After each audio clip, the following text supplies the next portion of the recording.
While the NBA first became known as a league of giants, another type of player began to share its spotlight. Not dominating with size and strength, these innovative performers plied their trade with creativity and flair. And Dr. J helped usher in this artistic movement with unprecedented fanfare. We are indeed pleased to present the whirling dervish who defies gravity.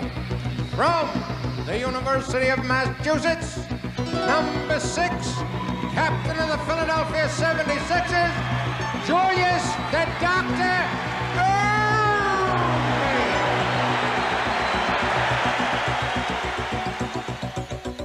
While the rest of the country had celebrated freedom of expression in the 60s, Julius Erving brought it to the NBA in the 70s as he rose to superstardom with unique charisma. That was the scoop with something extra on it. Name an ice cream cone after that shot. My freshman year of high school, I scored 2 points in one game on a baseline drive in which I went under the hoop and just came on the other side and did a little scoop shot. The coach, he just kind of lost it, you know. He hadn't seen anything like that in the varsity players, hadn't seen anything like that. And I kind of recognized that it was a little bit different. It was pretty much a routine move for me, but it was a creative move, and it was a matter of, moving away from the fundamental plane to doing something creative. And that sort of continued for me from that time on.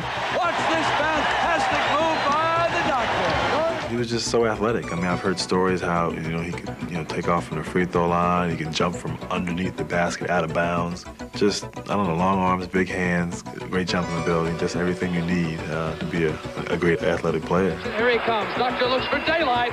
And Julius is unbelievable in a wide open situation. I have never seen anybody be able to do the things that he could do. Not just an athlete, Julius was also an artist, and he built on the stylistic tradition of those who had gone before him.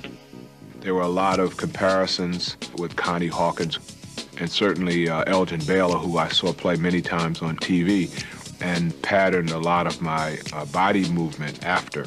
So there were people before who I looked at and stole from, and then I guess there are a lot of people who stole some of my stuff.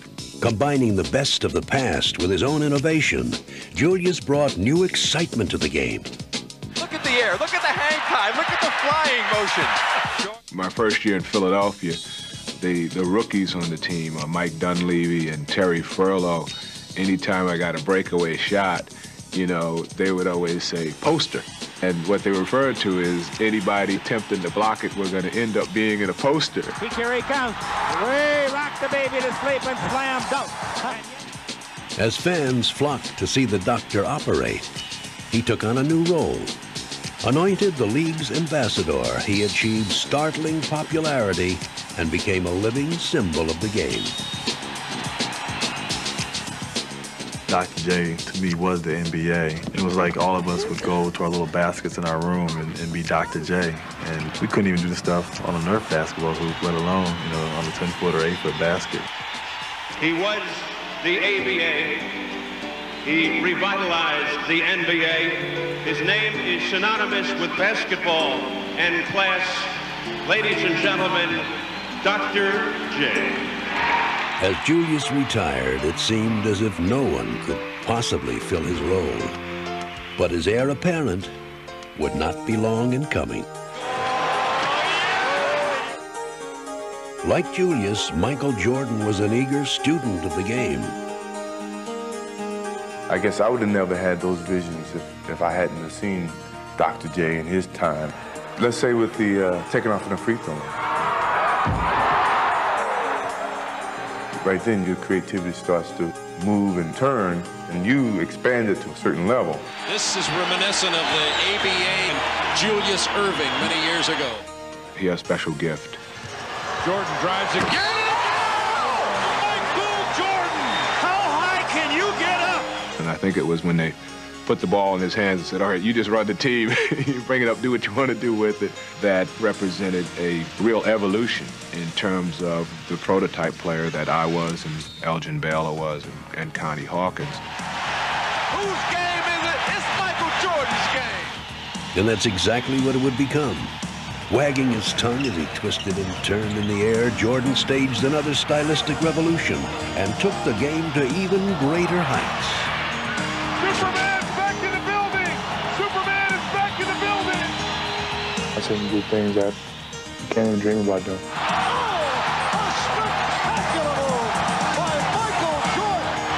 Jordan trying to shake off Starks. Oh, what a move by Jordan!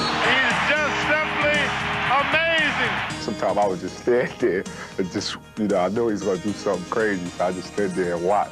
How does he do that? How does he do that? It isn't something that you're just born with. I think somehow you have to work on creating that style or enhancing that artistic talent that you have. Michael Jordan!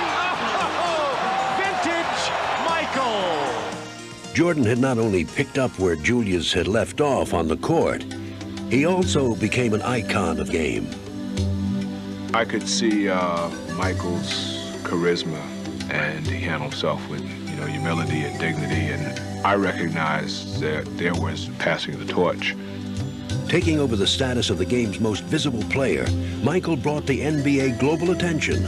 And just as Julius had attracted legions of fans, Michael now spread the league's popularity all over the world. Where you from? Albuquerque. Albuquerque, New Mexico.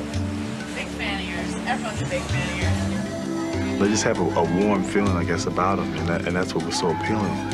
And, as great as they were on the court, they seemed like they were even greater off the court. Your name? George Hirsch. George, how you doing? Michael Jordan, nice to meet you. You know you gotta turn this. The spotlight began to shift next to Grant Hill. You gotta turn it in every year. See, and you're gonna get in trouble. And you're not gonna graduate if you don't turn it in. My teacher loves you. He gonna rub you with his foot. So he's gonna tear this page out, huh? I would love to be an ambassador to the game and sort of follow in their footsteps, and that's what you dream of. I mean, growing up, you saw how doctors sort of represented the NBA and had such a positive effect on the NBA and the growth of it. And the same thing with Michael Jordan. And to think that I'd be sort of next in line, that's pretty good company. And though his career is still young, many have deemed Grant to be ideally suited to be next in line.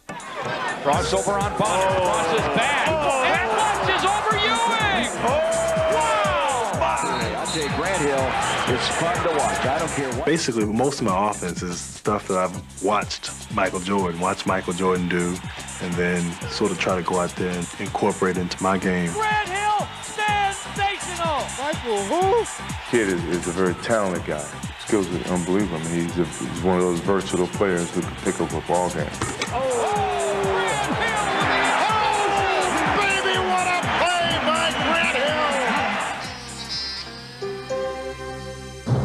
But while Grant has handled the comparisons with uncommon aplomb, the true test will come in the long run. Grant Hill to the rim.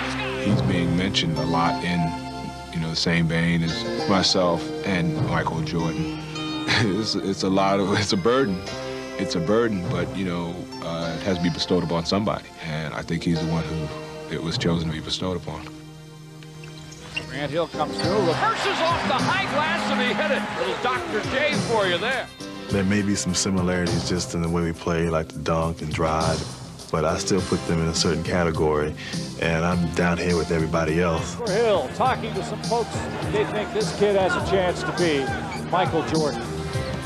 Danger to take for granted what myself and what Dr. J did. And that's the tough part about taking on something from someone else. You have to maintain that same level. I'm not trying to be Michael or Dr. J. I just want to be Grant Hill, but I just think the reputation they have is tremendous, and everything about them is positive, both on and off the court, and that's something that hopefully people can say the same thing about me.